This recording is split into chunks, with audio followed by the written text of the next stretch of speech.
185 run वो भी 13 overs के अंदर। लाहौर वाले तो गुस्सा ही कर गए यार। ईमोन ने ऐसी धुरकत निकाली है। पाकिस्तानी पेस सेंसेशन, पाकिस्तानी सारे बॉलर्स की, स्पिनर्स, ये वो जितने भी हमारे कमाल किस्म के ओवररेटेड बॉलर्स हैं, वो बांग्लादेशी भाई ने हमें दिखा दिया कि किस तरह मार मार के निकाली जाती है। 41 साल के, 40 साल के ये हैं पीटर सिडल, जो कि इस टूर्नामेंट में अंदर आके, ये ऑस्ट्रेलिया से आए हैं। ऑस्ट्रेलियन कंडीशंस कहते हैं कि वो बिल्कुल डिफरेंट होती है। हमारे वहाँ पे जाके सिर्फ और सिर्फ ये बहाना बना रहे होते हैं कि यार ये कंडीशंस जो है हमारी नहीं है, तो हम इसलिए यहाँ पे स्ट्रगल करते रहते हैं। उनके यहाँ पर भी आके जो है वो फुल परफॉर्म, क्योंकि जिसको गेम का पता है उसको गेम का पता है, स्किल उसके अंदर होती है, उसको पता होता है कि कैसे एडजस्ट करना है। सिर्फ टुल्ले तुक्के नहीं मार रहा ना वो, कि एक ही जगह पे ब्लाइंड एंड बस उसने रट्टी हुई कि मैंने इधर डालनी है, और आगे पीछे वो करना जब पड़ जाए तो इतना कंट्रोल ही नहीं है कि आगे कर सके या पीछे कर सके।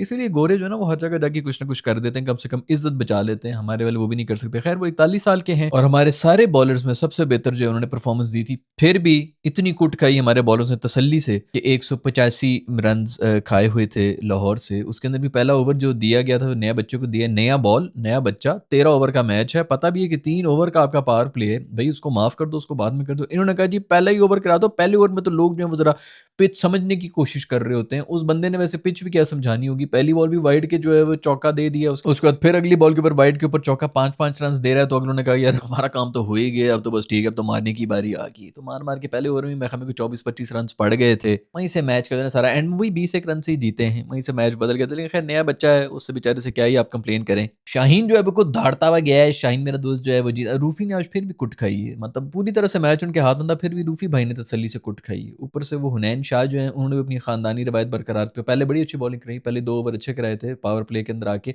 उसके बाद जब तीसरा ओवर कराने की बारी आई तो उन्होंने भी मेरे ख्याल में 19-20 रन दे दिए थे। खानदानी रवायत उन्होंने बरकरार रखी है। रूफी भाई ने जैसे मैच खत्म किया था पिछला, वहीं से शुरू किया। हालांकि मैच खत्म हुआ हुआ था इसके अंदर, तो शुरू के अंदर ही जो करना था। स्मिथ भी चला गया था, फरहान भी चला गया था, तो वन साइडेड लाहौर जीत गया। फिर भी जैसा कि आप लोगों ने टाइटल भी पढ़ा होगा इस वीडियो का, वो है साइम अयूब के लेटेस्ट इंटरव्यू के बारे में, जिसमें उन्होंने ये कहा है कि यार ये बाबर को मेरा फूफी का बच्चा है कि मैं उसको मिस करूंगा। किसी ने उससे ये पूछा कि भाई ये जो आप उसके साथ बैटिंग में आपने कहा था कि मैं इसका बैटिंग करना चाहता हूँ, तो अब आप चूंकि उस टीम में तो नहीं है तो क्या आप मिस कर रही हैं बाबर को? उसने कहा मेरी फूफी का बेटा है भाई, हम यहाँ पे गेम खेलने के लिए हैं, प्रोफेशनल क्रिकेटर्स हैं, जो भी मेरा पार्टनर होगा मैं उसी के साथ जो है वो केमिस्ट्री बना के तो फिर आगे मूव ऑन कर जाऊंगा। आजकल जिंदगी का असूल ही यही है, ऐसी थोड़ी मिस करके जो है पुराने आशिकों की तरह बैठे रहोगी जी मैंने उसके साथ ही बस मैंने बैटिंग करनी तो उसी के साथ करनी। मैं बड़ा खुश हूँ, शुक्र है कोई पढ़े लिखे जवाब सुनने को मिल रहे हैं। तो ये बहुत फर्क पड़ जाता है कि क्या बात करनी क्या बात नहीं करनी, प्रोफेशनलिज्म क्या होता है। वरना यहाँ पे कोई और दोस्त कंफर्म कहना था बाबर दुनिया का सबसे बड़ा बैटर है, मेरी एक टांग लकड़ी की है, मैं हॉकी का बहुत बड़ा प्लेयर था, वो इस किस्म की रटी टाइप जो सुनते रहते ना, उसने ये कह दिया, इसने ये कह दिया,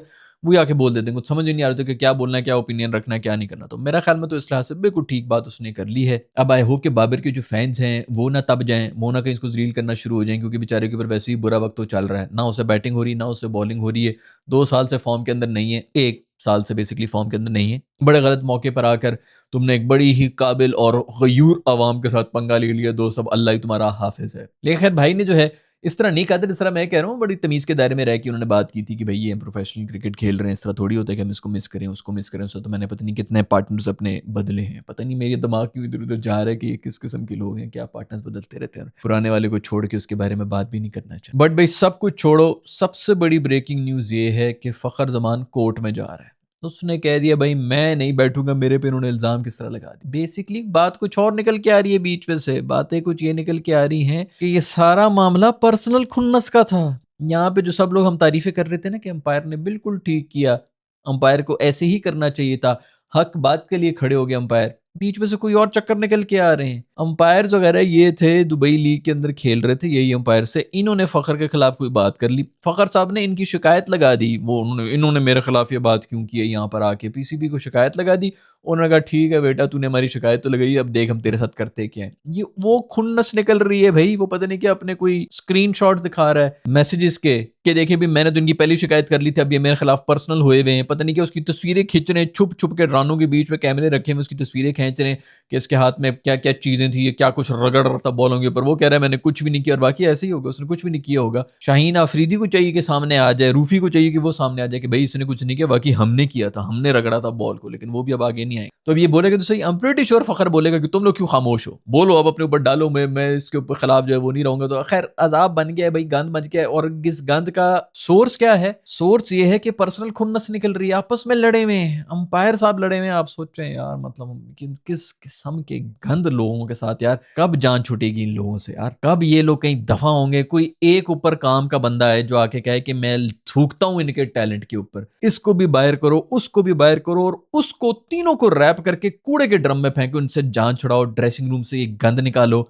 नए बच्चे आते हैं, वो आके कुछ नया कुछ सीखने की गर्ज से आते हैं, उनको आगे या तो तबलीगी मिल जाते हैं या ये गंद के बच्चे मिल जाते हैं जिनके आपस में यही पर्सनल खुन्नस। अब आप ये चेक करें कि अंपायर्स भी घुसे हुए इन सब चीज़ों के अंदर। क्या ये कोई अजीम कौम है और क्या ये कोई अजीम मसाइल होते हैं हमारे? आप सोच सकते हैं भाई, ये इसलिए इतना बड़ा मसला बना हुआ है। बॉल टैंपरिंग हुई है कि नहीं हुई है, उन्होंने जबरदस्ती सारा इल्जाम लगाया फखर के ऊपर ताकि इसको हम जलील कर सके, और अब फखर जो है वो अब पता नहीं क्या कुछ हो गया। मैं आई वोंट बी सरप्राइज कल को पता चलेगा कि ये एक दूसरे को ना किराए के गुंडे हायर करके पिटवाना भी शुरू कर देंगे। खैर और भी कोई खबरें आ रही हैं, सुना है, मुझे नहीं पता, लेकिन उड़ती उड़ती खबरें कोई आ रही हैं कि हैरी ब्रुक आ रहे हैं पीएसएल के अंदर, हैरी ब्रुक आ रहे हैं, लेकिन ऑफिशियल मुझे अभी तक वैसे कोई खबर मिली नहीं। अब आई डोंट नो कि वो आ रहे हैं कि नहीं आ रहे, आ भी रहे हैं तो कब आ रहे हैं। खबरें इसी किस्म की कि पार्शली ज्वाइन करेंगे, मतलब अभी तो नहीं है, पता नहीं किधर काउंटी शाउंटी के अंदर बिजी थे, तो फारिग होके वो पाकिस्तान में आ जाएंगे और पीएसएल में जलवा अफरोज होंगे।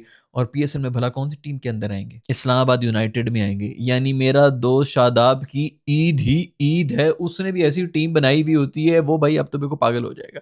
और अगर कहीं एंड में ये प्ले ऑफ्स वगैरह में आ गया तो फिर इनको कौन हराने लगा इस्लामाबाद यूनाइटेड को? ऐसा कोई एक बैटर भी नहीं है पूरी लीग के अंदर, जो है बेचारे वो सब गोरे हैं जो कि रिटायर्ड हैं। तो अभी का जो करंट कोई फॉर्म वाला बेहतरीन बैटर है, वो अगर इस्लामाबाद यूनाइटेड में आ गया तो मुझे नहीं लगता कि कोई भी टीम जो है, इनको ये फाइनल तो खेल ही रहे हैं। और ट्रॉफी कौन उठाने के लिए रेडी हो रहा होगा? मेरा दोस्त शादाब। किस्मत चेक करो भाई, क्या टीम भी क्या मिलती है इसको, और एंड में अजाब में कौन जाएंगे? हम सब, क्योंकि ये नेशनल टीम के अंदर ही बैठे होंगे कि भाई उसने आपको पीएसएल जिता दिया है।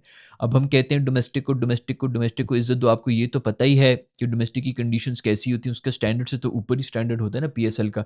उसके अंदर दुनिया का सबसे बड़ा पीएसएल का प्लेयर है शादाब, तो इसको हम कैसे टीम से T20 से बाहर रख सकते हैं? आप ही बताएं हमें। किस्मत देखो भाई, किस्मत हो तो इस जैसी हो बस। खैर जैसे मैंने पहले भी कहा, ये कोई खबरें फॉर्मल हैं तो नहीं। इस्लामाबाद यूनाइटेड ने वैसे फॉर्मली अनाउंस कर दिया कि हैरी ब्रुक आ रहा है भाई हमारे, पता नहीं बोले। तो मुझे ये बताओ कि इनके पर्स में पैसे कितने थे, कि ये भी तो पता नहीं, इनके पास कोई 5-1 हज़ार रुपया बचा हुआ था पर्स के अंदर, जो मुझे लास्ट याद है। ये किस तरह उसको खरीद सकते हैं? पता नहीं क्या चल रहा है, किसने कितने पैसे देने थे, किसने कितने पैसे नहीं देने थे, अपनी मर्जी से सब लोग आ रहे हैं, मैं उसको ले आऊंगा, मैं उसको ले आऊंगा, कुछ भी करके वो अंदर बस डाली जा रहे हैं, वो पैसे वैसों का मेरे हमें कोई हिसाब तो चल नहीं रहा। खैर भाई ये तो सारा सिस्टम ओ भाई, सबसे पहले तो भाई लाहौर के ग्राउंड्समैन को शाबाशी देना चाहेंगे, क्योंकि बारिश हो रही है। आज भी जो है वो अच्छी खासी बारिश हुई, 3-4 घंटे मुसलसल बारिश होती है लाहौर के अंदर। मैच शुरू होने का कुछ लग नहीं रहा था, लेकिन शुक्र है कि उन्होंने स्लॉपर और मशीनें चला ली, मैच हो गया और अच्छा मैच हो गया। वो तो कुट बड़ी खा ली इन्होंने, और वो जो है वन साइडेड हो गया, इसलिए उतना वो मजा नहीं है। वरना 13-13 ओवर का मैच था और 185 रन, मतलब हम तो 20 ओवर के अंदर इतने नहीं देख रहे थे। यही होता है यार, इनको चाहिए कि पीएसएल के अंदर ना 13-13 ओवर्स ही कर दें, ताकि इनके थोड़ा दिमाग खुल जाए कि अच्छा 13 ओवर के अंदर भी 180-85 रन हो जाते हैं, ताकि उनको 20 में 185 लगे कि वो इतनी बड़ी भी अचीवमेंट नहीं। जब तक ऐसा कोई स्टैंडर्ड नहीं होगा, इसी किस्म के कुछ जुगाड़ू काम करने पड़ेंगे।